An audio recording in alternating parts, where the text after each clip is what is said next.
মোৰ ভুল হৈছিল আনৰ প্ৰৰোচনাত পৰিছিলো চৌদিশে ধিক্কাৰ ধ্বনি উঠাৰ পিছত এতিয়া এনেদৰেই নতুন নাটক আৰম্ভ কৰিছে মন্ত্ৰী অশোক সিংহলে তেখেতে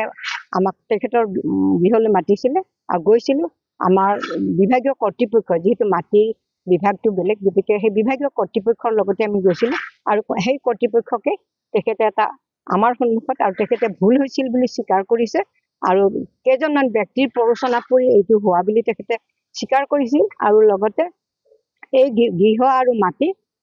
সমিতিৰ নামত হ'ব লাগে বুলি তেখেতে চক্ৰ বিষয়াক নিৰ্দেশ দিছিল আমাৰ সন্মুখত কিন্তু পত্নী শিল্পী আনন্দ সিংহলৰ নামত বৃহত্তৰ ঢেকিয়াজুলি মহিলা সজাগতা সমিতিৰ 5 বিঘা মাটি কুক্ষিগত কৰাৰ চক্ৰান্ত ৰচা এগৰাকী মন্ত্ৰীয়ে কিন্তু এতিয়ালৈকে ৰাইজ অথবা সংবাদ মাধ্যমৰ সন্মুখলৈ আহি স্পষ্টীকৰণ দিবলৈ সাহস গোটাব পৰা নাই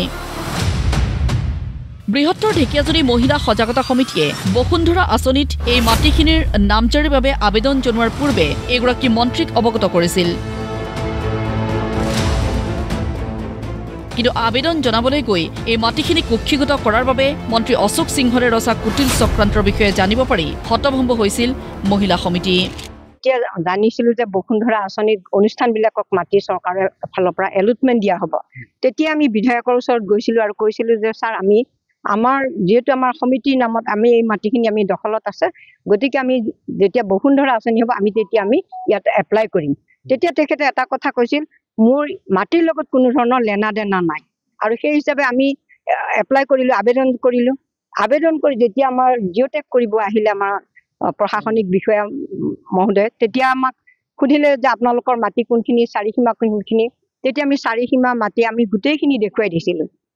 দিয়াৰ পাছত তেতিয়া তেখেতে ক'লে যে বৃদ্ধ আশ্ৰমৰ মাটি কোনখিনি তেতিয়া আমি কৈছো যে বৃদ্ধ আশ্ৰমৰ মাটিটো এইখিনি আমিয়ে বনাব দিছো বিধায়ক মহোদয়ক বিধায়ক পুঁজিৰ পৰা বনাই তেখেতে কৰবাৰ পৰা আনে আমি কাৰণ সেইটো আমি নাজানো ক'ৰ পৰা টকা মেনেজ কৰিব সেইটো তেখেতৰ কথা মুঠত আমাৰ বৃদ্ধ আশ্ৰমখন হ'ব লাগে তেতিয়া আমাৰ সেই প্ৰশাসনিক বিষয়া মহোদয়ে ক'লে যে হেৰি নহয় ইয়াতো শিল্পী আনন্দ সিংহল এগৰাকী মহিলাই বৃদ্ধ আশ্ৰমৰ নামত এপ্লাই কৰিছে তেতিয়া আমি চালো যে হয় তাত আমাক নামটো দেখুৱালে তেতিয়া আমি লগে লগে মোবাইলত ফটো মাৰি ললো এতিয়া এই বিশেষ পত্ৰ দুখন ভালদৰে চাওক মহিলা সমিতিয়ে 2020 চনৰ 1 নৱেম্বৰত মন্ত্ৰী অশোক সিংহলক প্ৰদান কৰিছিল এই পত্ৰখন চৰকাৰী পুঁজিৰে মহিলা সমিতিৰ তত্ত্বাৱধানত থকা 12 বিঘা মাটিত শহীদ স্মাৰক আৰু আন 5 বিঘা মাটিত বৃদ্ধ আৰু অনাথ আশ্ৰম খোলাৰ বাবে সন্মতি দিছিল বৃহত্তৰ ঢেকিয়াজুলি মহিলা সজাগতা সমিতিয়ে কিন্তু দুয়োটা অনুষ্ঠানৰ চোৱাচিতা আৰু পৰিচালনাৰ দায়িত্ব মহিলা সমিতিক দিব লাগিব বুলি চৰ্ত আৰোপ কৰা হৈছিল এনে চৰ্তৰ প্ৰতি সঁহাৰি জনাই 28/11/2020ত এই পত্ৰখন মহিলা সমিতিলৈ প্ৰেৰণ কৰিছিল মন্ত্ৰী অশোক সিংহলে আশ্ৰম আৰু প্ৰেক্ষাগৃহৰ নিৰ্মাণ কাৰ্য সম্পূৰ্ণ হলে তাৰ চোৱাচিতাৰ দায়িত্ব মহিলা সজাগতা সমিতিক অৰ্পণ কৰা হ'ব বুলিও এই পত্ৰখনৰ জৰিয়তে প্ৰতিশ্ৰুতি দিছিল এগৰাকী মন্ত্ৰীয়ে কিন্তু ইমানৰ পিছতো কিয় পত্নীৰ নামত এই বৃদ্ধ আৰু অনাথ আশ্ৰমৰ মাটি নামজাৰি কৰাৰ চেষ্টা চলাইছিল মন্ত্ৰী অশোক সিংহলে এই প্ৰশ্নটোৰ উত্তৰ বিচাৰিছে ঢেকিয়াজুলি সমষ্টিৰ ৰাইজে